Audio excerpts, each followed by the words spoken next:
Hiring is a lonely business. Posting jobs, sifting through resumes, interviews with unqualified applicants, being ghosted. What if you could link with dozens of qualified candidates who are ready to work right now with just one connection? We're Express Employment Professionals, your full-service workforce solution. Every day, Express recruits qualified candidates in your area. So when it's time to hire, they have the talent you need ready to go to work. With more than 40 years in the staffing business and more than 860 locally owned and operated offices, Express helps thousands of companies find great people each year. And they can help you, too. Don't go it alone. Go to expresspros.com. One connection, great candidates, problem solved. ExpressPros.com, the workforce you need when you need them. That's Express Employment Professionals. Find us at expresspros.com. Hello, this is Charlie Crimebuster, and this is another Charlie Crimebuster special. Today, Casey Anthony, and the smoking gun that could have landed Casey Anthony on death row. This and a whole lot more right here on today's Charlie Crimebuster Show.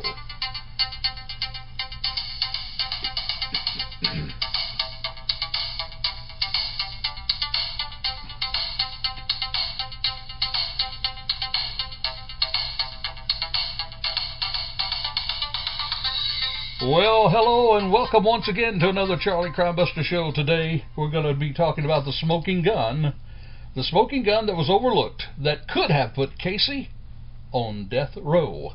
We're going to share 5 things that you may not know about the Casey Anthony case. And what did those that are closest to the case, what did they say about how little Caylee really died?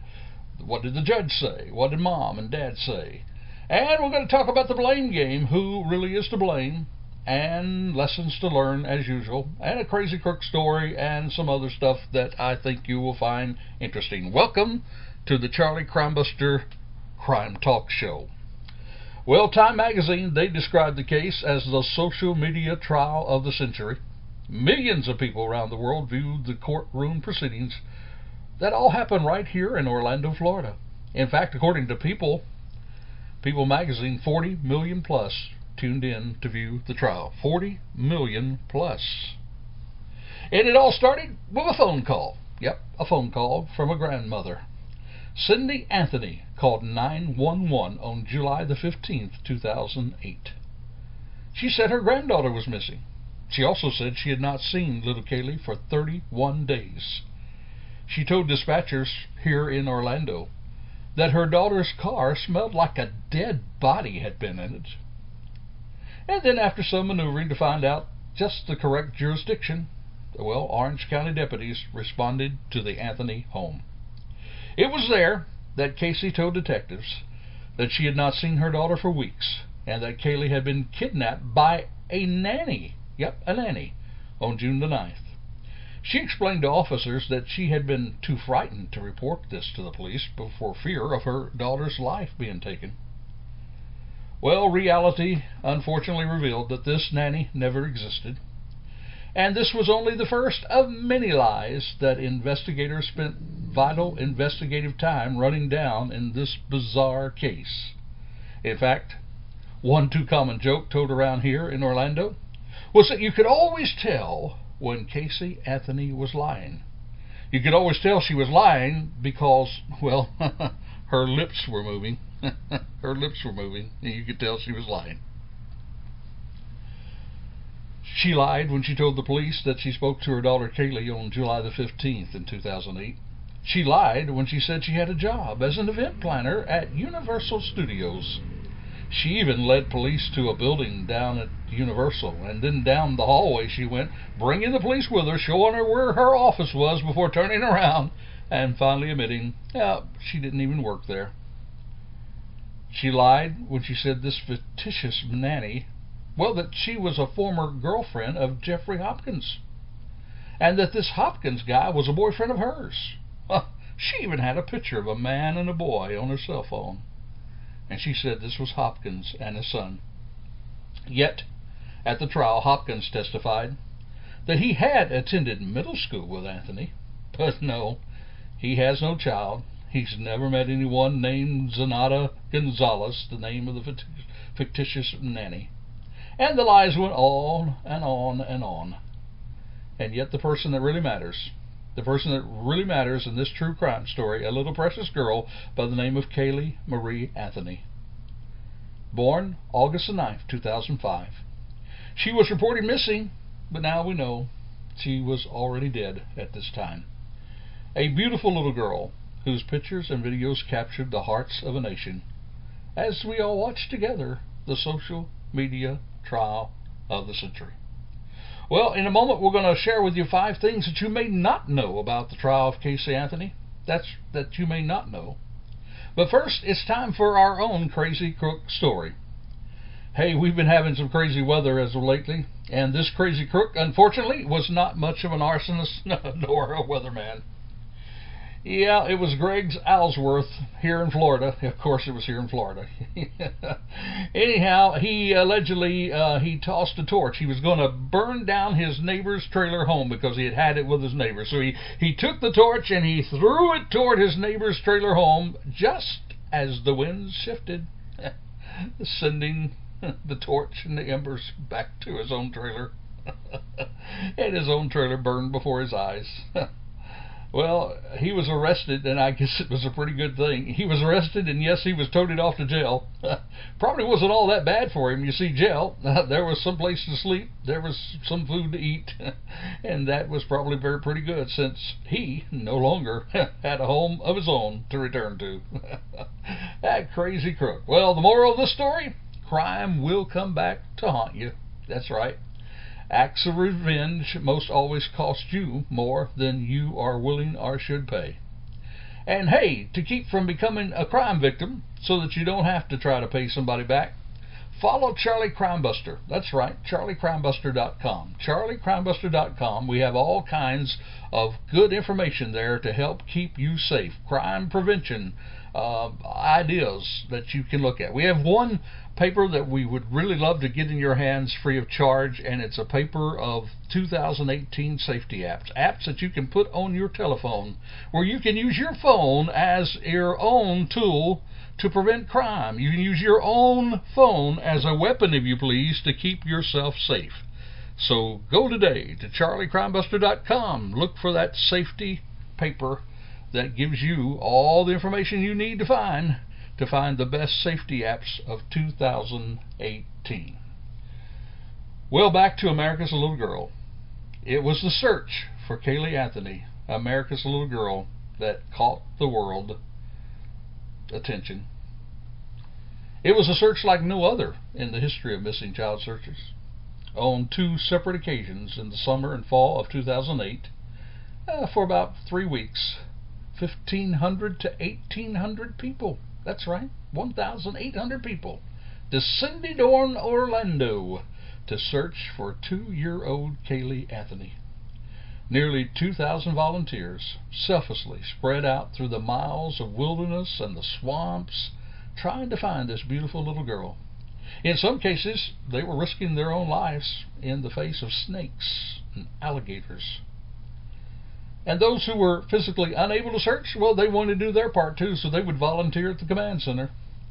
And others who could not quite get down to Orlando, they donated thousands of dollars of their own money to support that search effort. But what was it that brought them here? That beautiful little girl. Barbie Tarr, who was interviewed, she said it was her smile. It was her smile. Barbie traveled all the way from San Antonio, Texas to search for Caylee. Her smile, according to Barbie, it reached out and touched people's heart. Another volunteer said that no one was putting a lot of effort toward this until they saw that little girl on TV. Well, despite everyone's best efforts, Caylee was not located, unfortunately, during any of these searches. And by chance, a meter reader, stumbled on her remains in December 2008. The man who discovered the remains of 2-year-old Caylee Anthony, well, he was testifying in the murder trial. He said that he tried 3 times in August of 2008 to get the sheriff's department to investigate what appeared to be a child's skull in a wooded area not very far from Caylee's home. Roy Kronk, a county meter reader in Orange County, here in Orange County. He said on 3 consecutive days he called the Orange County Sheriff's Office, but no one from law enforcement went into the swampy woods to investigate. One deputy, after just a little look around, even berated him, according to Roy. He berated him for wasting the department's time with a previous report. Now remember, thousands of reports that came in, and there wasn't much to some of them, or to most of them actually wasn't much. So you can see that people were probably not giving the attention that they would like to every report. But 4 months later, on December 11, 2008, Mr. Kronk said he returned to the same place in the woods near a distinctive log. He told the jury he saw a plastic bag. He held that bag up. He said the contents shifted a little bit, and he had the bag held up with some sort of stick that he had. And he said, "That's when I discovered the skull. It was at my feet." And that's how the body was found. Well, you may have known about that story, you may have followed the trial, but there are 5 things, at least one of these 5 things, probably that you do not know about the Casey Anthony case. 5 things you may not know about the Casey Anthony case. Well, number 1, did you know that there was a fight outside the trial? That's right, outside the trial. Now remember, 40 million viewers, 40 million of persons had actually watched this trial on TV. That's not counting those on other social media outlets. So there were a lot of people wanting to get into the courtroom to see it live, and as they were trying to get in there, first come, first serve, there was even a fight that broke out, a skirmish that broke out among those hopeful attendees attempting to get into the courtroom. It, of course, was caught on camera and played on NBC News. Police were called to control this uncontrollable crowd. The fight even had a name attached to it. Of course it did. We name everything today. It was called the Running of the Bulls. The Running of the Bulls. So there was a fight. Spectators trying to get into the courtroom. Number 2, something else you may not know was that this fictitious nanny, well, she filed a lawsuit against Casey Anthony. September the 25th, 2008, babysitter files lawsuit. Zanata Gonzalez, the woman Casey Anthony reportedly named as a suspect in the case, filed a lawsuit against Casey. It was later thrown out because Casey had declared bankruptcy. So she was sued by that fictitious nanny. Number 3, you may not know it, but Casey Anthony didn't stay in jail during the whole time. She was actually bonded in and out of jail several times, only to be put back in jail again prior to the trial. Around August 17th of the year 2008, there was a bounty hunter. He offered her bond. It was a Californian, Leonard Padilla. He was a veteran bounty hunter with his own reality TV show. He claimed he had been contacted by Casey Anthony and would post her bond.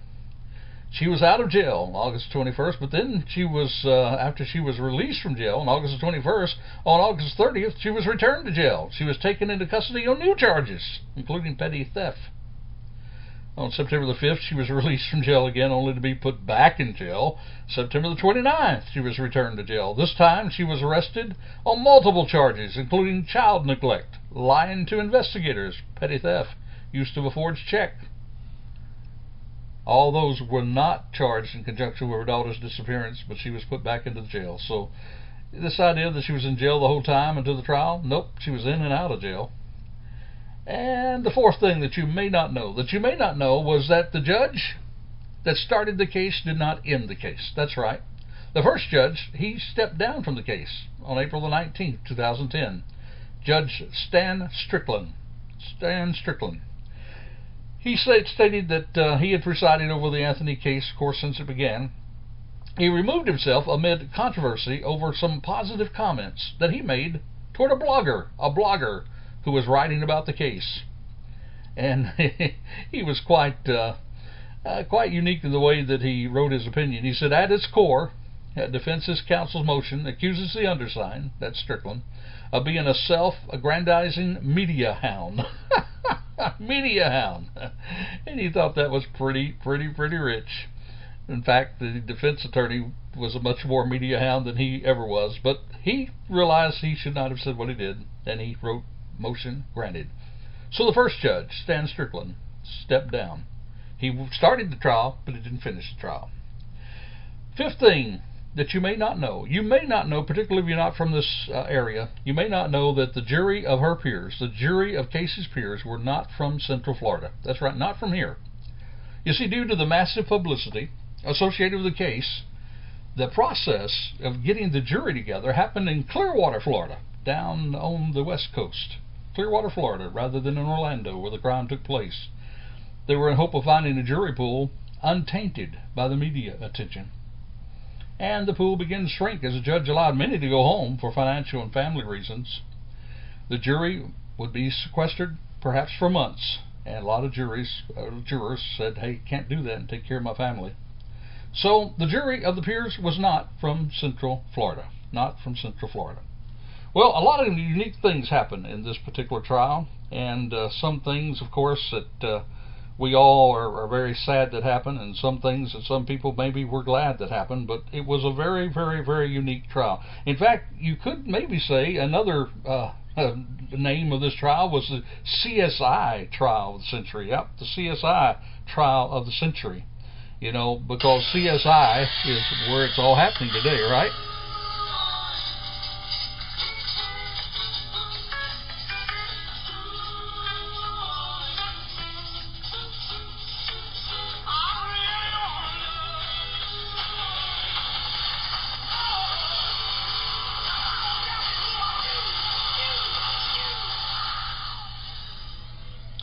Yes, the CSI trial of the century. Thought you were on CSI episode there, didn't you? Well, interesting enough, Jeff Ashton, the lead prosecutor, one of the lead prosecutors, was among the very first, actually, to use DNA back in Florida. And that was even before the O.J. Simpson trial, where America watched another trial on TV that used CSI techniques. And similar to Johnny Cochran, Jose Baez, he could have just as well said, if it's not new, it must not be true. And he called some of this CSI stuff that came up with the trial junk science. You see, there were two pieces of evidence, two pieces of forensic evidence. One, a 9-inch strand of hair found on the trunk of Anthony's car, and a strong, lingering odor in the car that prosecutors say is the stench of death. Two things. A strand of hair found in the trunk, and also a smell in the trunk. Now, testifying for the prosecution, a research scientist, Dr. Vass of Oak Ridge National Laboratory in Tennessee. And by the way, that's not too far from the Body Farm near the University of Tennessee there. And he was working, and he actually developed a signature for the smell of decomposing human body. That's right, the smell of a decomposing human body. Now, this, of course, is the same part of the area where part of the atomic bomb was put together, so the scientists are there, and they're very smart, and they're on the cutting edge even today of what's happening, and some of those tools are being used in crime prevention and in crime trials. So this type of science could be a major benefit to investigators, because, you see, it would enable them to know that a dead body had been in a certain location by detecting a lingering odor signature long after the body had been removed. Now, of course, the defense argued this science has not yet proven reliable. That's what the defense argued. But the science is emerging. Now, critics said it's not yet peer-tested and proven reliable enough to use in a criminal trial, let alone a first-degree murder trial carrying a potential death sentence. That brings us to the sixth thing that you may not know about the Casey Anthony trial. It was a new forensic science. Dr. Vass examined the air samples taken from the trunk of Anthony's car. Now, according to court documents, he identified an odor signature in the car that was consistent with the early stages of human decomposition. Because of the certain limits of science, though, because of the certain limits, and this had not been tested in court, this is the first time, he was unable to say with absolute certainty, he was unable to say that a dead body was in the trunk of the car. He was convinced that it was, but he could not say with absolute certainty. Then there was that 9-inch hair. An FBI expert testified that the 9-inch strand of hair found in the trunk showed signs that it might have come from the head of little Caylee Anthony. Now, the expert, Karen Lowe, she told jurors, based on her microscopic analysis, that the strand of hair was consistent with the hair found in the brush used by little Caylee. Now, prosecutors were trying to convince the jury that Anthony killed her daughter Caylee, then placed the body in the trunk of her car. And like the odor evidence, the hair evidence is important because it would help link the mother to the dead child through the body's suspected presence in the car trunk.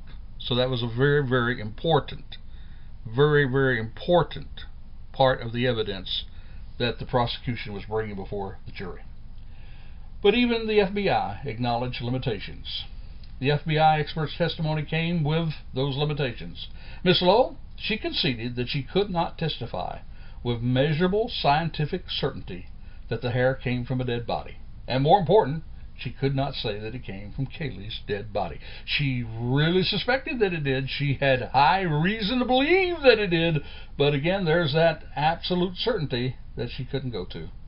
So what the FBI expert said on cross-examination about the limits, she said, at the end of the day, quote, at the end of the day, I can't say absolutely that the hair came from Caylee Anthony. So, let me ask you, did CSI lead the way? Or did it lose the sway of the jury? Did it lead the way, or did it lose the sway? Note, those are my words, not Johnny Cochran's or Jose's, the defense attorney. Well, in a moment, we're going to be talking about the blame game and who really is to blame on what this some people call is a misjudgment. Speaking of a miscarriage of judgment, check this out. Yep, he killed a cop, and now he wants a payday from the city. Convicted Queens murder, Demetrius Blackwell. He's serving a life in prison without parole for fatally shooting NYPD officer Brian Moore in May of 2015. Now he's whining in this court papers that he was attacked by 2 inmates while behind bars. You see, Blackwell claims that he was jumped in April 2017 by 2 other cons at the Brooklyn Detention Center. He says thanks to the carelessness and recklessness and gross negligence of prison staff, that's the problem. And so he said he suffered a deep, almost 5-inch slice to his face.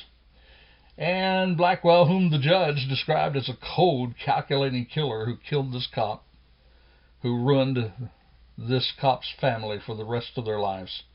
Well, at the sentencing, he insists that he was an innocent victim in the brawl. The cop killer says he was attacked, according to the suit. It was caught on surveillance footage, shows a correction officer using pepper spray to break up the fight. Blackwell's 2 alleged attackers were convicted, or was identified as convicted robbers.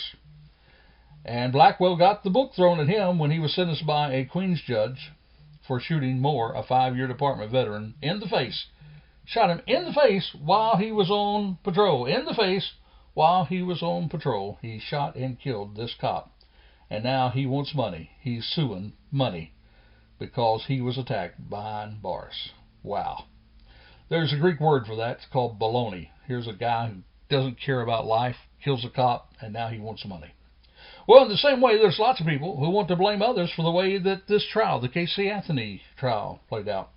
You see, it seems that we can blame somebody somewhere, then we can feel better about what happened and perhaps correct it so it will never happen again.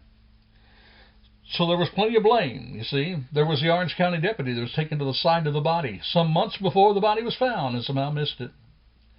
There was the decision to go after the death penalty from the prosecution side case that put the spotlight on premeditated murder that was more difficult to explain in a case of such high circumstantial evidence. There was a computer analysis that was found with some mistakes in it. The number of times particular words were found and miscommunication between the computer expert and investigators. And then there was the smoking gun that we're going to mention in just a moment.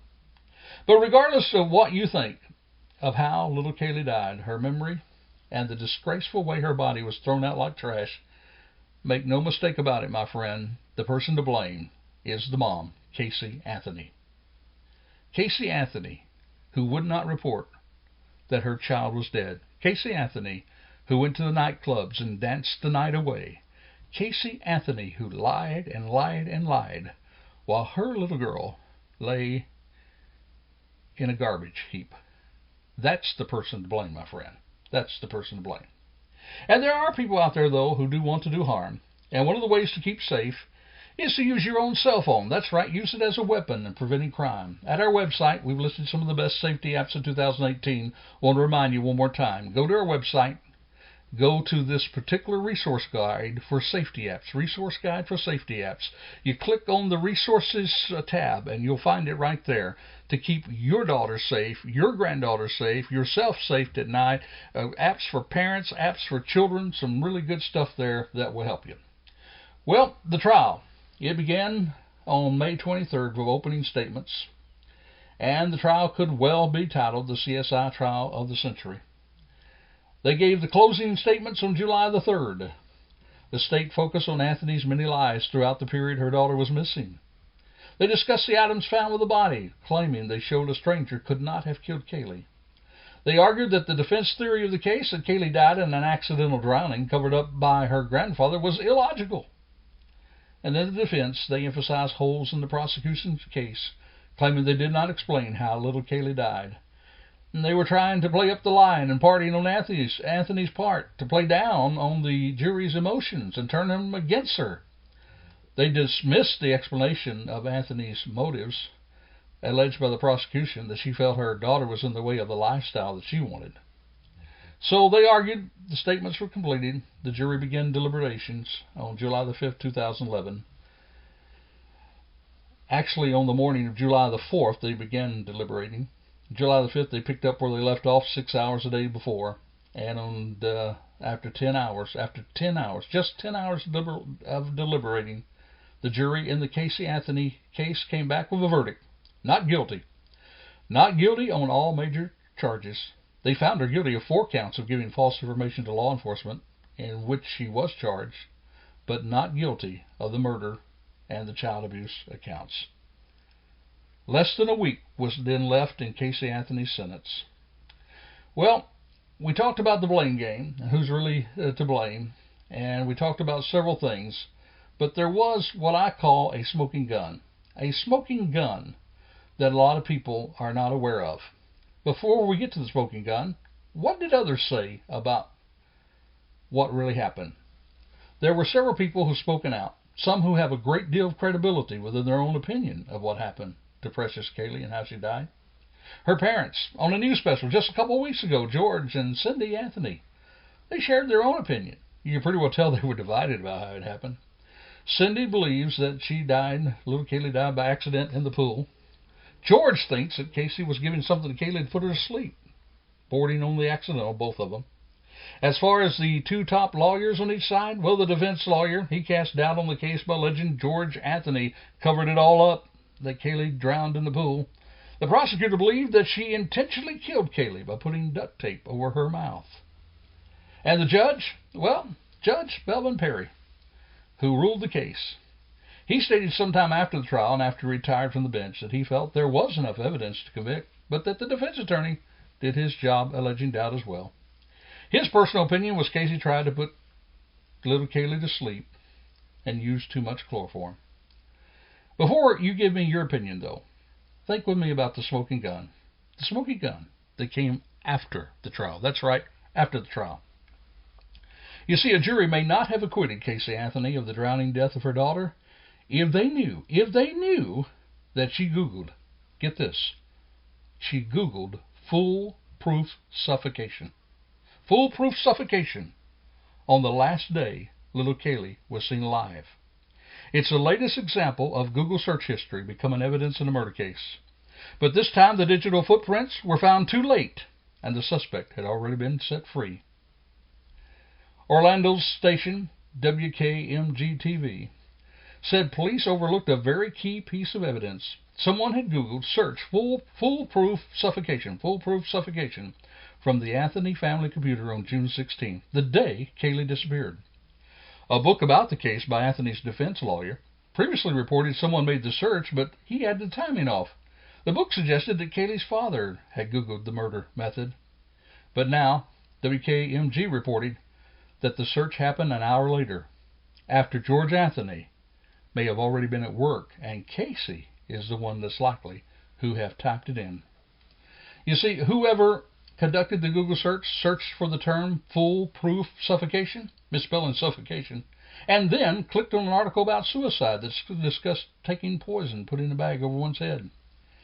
The browser then recorded activity on the social networking site MySpace, which was used by Casey, not her father.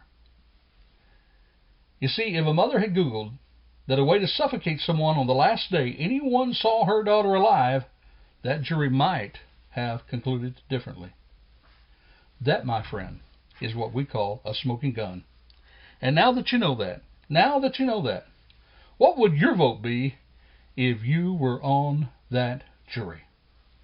As always in these cases that become what I term a media hurricane, so often the real truth is overlooked.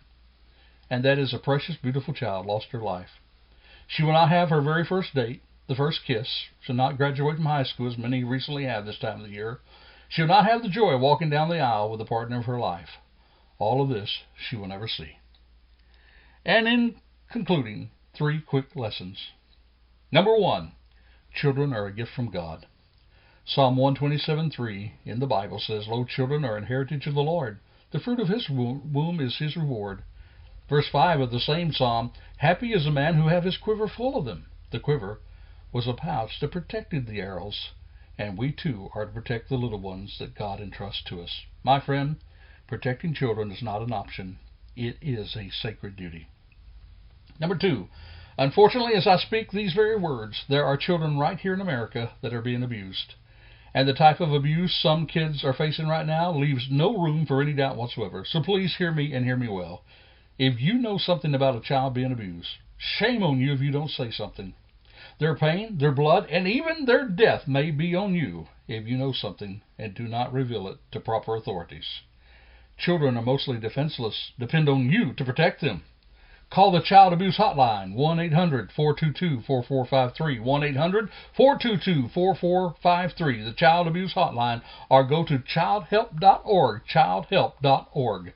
And last, as family members, we must step up to the plate, and we must do our jobs. Living in Central Florida, I know Cindy and George Anthony were loving grandparents who cared for Caylee and their daughter. If they knew now what they did not know then, I guarantee you they would not have stayed on the sideline for 30 days or so that Casey was lying to them about Caylee. The same emotional fear that caused Cindy to turn in her own daughter to police after being fed up with the lies would have caused her to act sooner. While it may not have saved Caylee, it would have preserved evidence so we could know what really happened. Grandparents, family members, we must be active. We must be active and engaged in helping protect the children within our own families. It is our responsibility. It is our sacred duty. That Child Abuse Hotline, one more time, 1-800-422-4453, 1-800-422-4453, childhelp.org, childhelp.org. And do not forget to go to our own website for child safety apps, the best of 2018, charliecrimebuster.com. This is Charlie Crimebuster. Till this time, next time, be safe. The life you save may be your own children's life, or it may be your very, very own.